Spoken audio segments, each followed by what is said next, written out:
So for an amazing look into the ministry of Jesus Christ, we read in Isaiah that he came to the area of Galilee, Isaiah 9:6, at a time when the people of Israel, of course, were struggling. They were caught up into idolatry and things, not following the word of the Lord. It was dark there in a spiritual sense. And he says, nevertheless, the dimness shall not be such as were in her vexation when at the first he lightly afflicted the land of Zebulun and the land of Naphtali, and afterward did more grievously afflict her by the way of the sea beyond the Jordan. Notice, in the Galilee of the nations, the people that walked in darkness have seen a light. They that dwell in the land of the shadow of death, upon them has the light shined. And so Jesus is talking about that time in the future when he's going to come. And where was his ministry? Gosh, spent most of his time in the Galilee region, and he was a light, and also a light unto the Gentiles, as well as first the Jew there in the land of Galilee. Now we know it's talking about Jesus because when you zip down to verse 6, it says, for unto us a child is born, unto us a son is given, and the government shall be upon his shoulder. And he shall be called Wonderful Counselor, the Mighty God, the Everlasting Father, the Prince of Peace. And on the increase of his government and peace, upon, notice, the throne of David, his kingdom, to order and establish it with judgment and justice from henceforth, even forever. The zeal of the Lord of the hosts will perform this. Amazing prophecy, Isaiah 9:6-7. Because the reality is, it talks about not only his first coming, his ministry in the Galilee, as mentioned in the beginning of chapter 9, but then also talks about the coming millennial kingdom when Jesus Christ will sit, notice, on the throne of David. Notice it's the whole compass is all around that of Israel. That's why we cannot believe in any kind of replacement theology. That's why God's promises to Israel are yes, yes, and amen, because he brought Messiah through the Jewish line, and he will also sit upon a Jewish throne in Jerusalem in the millennial kingdom. A lot of things happen before that.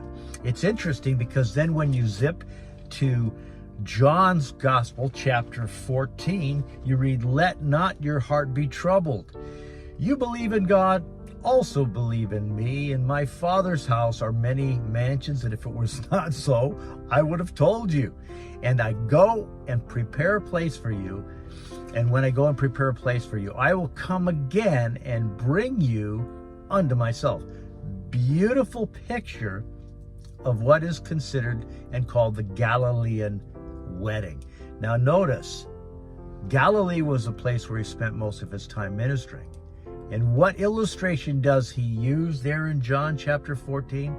He uses that of a Galilean wedding. First of all, the groom would go with his parents to the bride and their parents out at the gate of the city where the judges were, where people would be gathered, and that's where the betrothal, the promises and the betrothal will be given. And so the promises made, technically they are married in a sense, but they don't come together for, well, approximately a year. And so that's the betrothal. What does the bridegroom do? He goes to his father's house. He gets materials and things, and he starts building on his father's house a little suite, or maybe a house for him and his new bride that's coming. What does she do? She goes and prepares herself. She gets the wedding gowns. She gets all prepared. She gets the oil. She gets her lamps, and she waits for that year. And especially when we come to that end of the year, she doesn't know the day or the hour. And in fact, nobody knows. Even the son doesn't know. Isn't it interesting? But the Father himself tells the bridegroom when everything's prepared, when he's built his quarters for him and his new bride and everything else, he says he waits for his dad to tell him. They might wait. Who knows how long? And then finally the dad says, okay, go get your bride. And it's so amazing because that's exactly the way it is. We don't know the day or the hour. And Jesus is going to come as a thief in the night. That's why, certainly the bride needs to have her oil lamps, and she needs to have them trimmed, and she needs to have plenty of oil. Doesn't know when. She has to keep those lamps burning, you see, for her groom to come and call her to the wedding. And that is the beautiful thing. That is what we see here. Don't let your hearts be troubled. You believe in God, also believe in me. My Father's house are many mansions. I go and prepare a place for you, my bride. I'm not going to allow you to go through the time of the wrath, you see. I'm going to rapture you out of here before the wrath happens. Now, there in 1 Thessalonians chapter 5, verse 9 and 10, it says that the bride, we are not, talking about the church, the bride, we are not appointed to wrath, but to obtain salvation, you see.